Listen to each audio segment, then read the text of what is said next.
talk about kind of what went into the whole of the Kinsler thing. And I thought I read somebody tweeting that you said it kind of came about really right at the back end, right there, right at the deadline. It kind of came together. Can you kind of give us a time frame of some of the conversations and when it all came together once and for all? Yeah, we finalized it right at the deadline, but there was a lot of discussions going leading up to it, and it's like any other deadline, guys. That the deadline. There's a deadline for a reason because nothing happens until the deadline, and so we had a lot of hooks in the water, and we were looking at a variety of different types of relief pitching. And when we got down to it, the best fit for us as far as financially, more importantly, prospect-wise, was to get Brandon in a trade that a guy that can pitch at the back end of the game is. I think he's got 28 saves with the Twins. He was number 2 in saves in the American League. But also is kind of a hybrid, and in today's bullpens, especially in playoff baseball, if we're lucky enough to get there, that this guy can pitch multiple innings. He can get you multiple outs. He's one pitch away from getting 2 outs because he's an extreme ground ball pitcher, and again, he's been tried, and baptism by fire in the 9th inning. He's shown that he can get those final 3 outs if we need him to. So what do you see as the rotation there? I mean, can they all close? Can they all set up? I mean, are there defaults yet for those 3 guys? Because Doolittle obviously has done pretty good closing games. He looks the part. I like him. Do you see Kinsler as the closer over Doolittle, or not, or vice versa?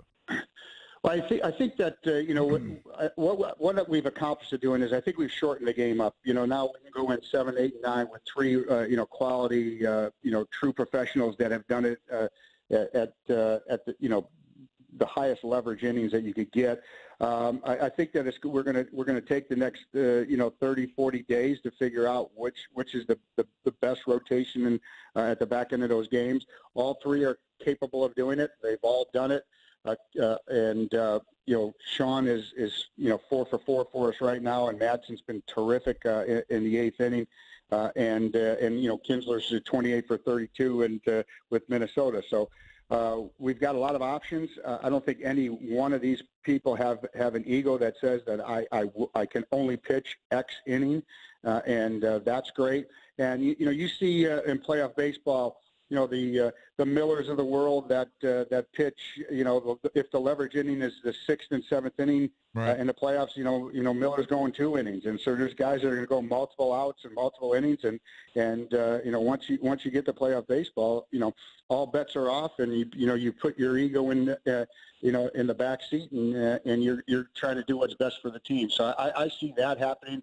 I think we'll figure out what a role system is going to be as this group comes together, and I really like the way it's constructed there at the bullpen. We've got a couple of lefties and 1 righty.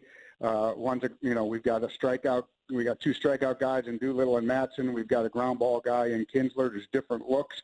Everyone's not a clone that comes out and just blows 95, 96, and we've got guys who can do different roles. Yeah, I like it. I am curious, though, just about how these kind of things work out. We know you made the deal for Madsen and Doolittle earlier. You did the deal for Kendrick. And then we went around and said, do you think Mike's going to make one more deal? And, everyone was kind of split on it. How likely was it, and how close did it come to you saying, you know what, we're just not going to do anything. We're going to stand pat. Or did you know that you were going to make one more move? I know I wanted to make one more move, but I thought it really put us in good position and gave us a little bit of added leverage when we did the Doolittle-Madsen deal early, because now we weren't desperate, quote unquote, desperate to make a deal at the deadline, and that's never a good position to be in. So part of the strategy of jumping out early was to I think better early than they are at the deadline oftentimes, and when you get a deal that you could do at the deadline, I think it's sometimes it's depending on the supply and demand, you could pay extra for it. I do know this, looking back at what we gave up for 2 quality relievers, what was it, 10 days before the deadline, was much easier for us to absorb than it would have been if these two guys were on the market at the trade deadline. So we felt that we gave ourselves some leverage. We weren't in a position that we had to do a deal. But to answer your question, that I wanted to do a deal. I wanted to get another quality arm at the back end there, be it an eighth or ninth inning guy, and our staff did a terrific job of unearthing some guys that maybe weren't on the a lot of people's radar, as Brandon wasn't. He wasn't attached to really anybody, and don't forget when we immediately saw when Garcia, the left-handed starter from the Twins, the Braves, who went to the Twins, and when the Twins traded Garcia, we thought that they were open for business, and we contacted them immediately after that. So that's how it started.